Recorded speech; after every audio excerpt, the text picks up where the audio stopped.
I want to raise an issue you probably weren't thinking about before the last couple of weeks, and that's Argentina. And want to make sure people are aware of what the president is doing vis-a-vis Argentina. Argentina has major economic problems, and President Trump announced last week that he is going to bail out Argentina from their financial crisis. He's going to use 40 billion of U.S. taxpayer dollars, your dollars, to bail out Argentina and South America.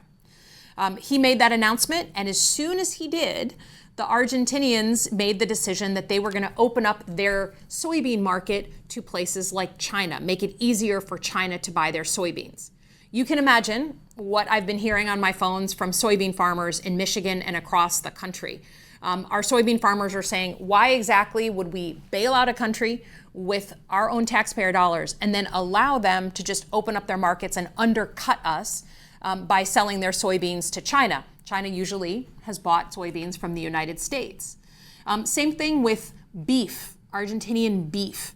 The president made a comment that he was going to make a deal as part of this bailout of Argentina, that he was going to buy a bunch of Argentinian beef, beef cattle.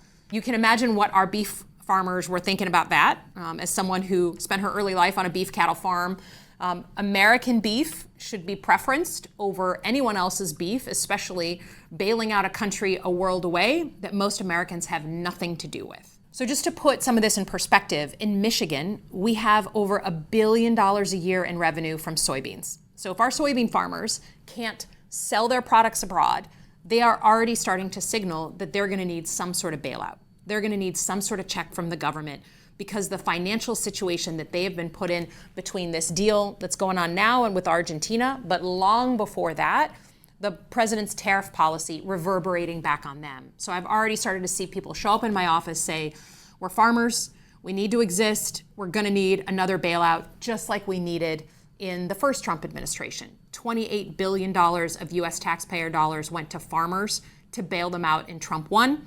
And now we expect this bailout to have to be much, much bigger. So coming to a theater near you is a big discussion about a bailout package for farmers in America because of the president's very sloppy foreign aid and foreign tariff policy.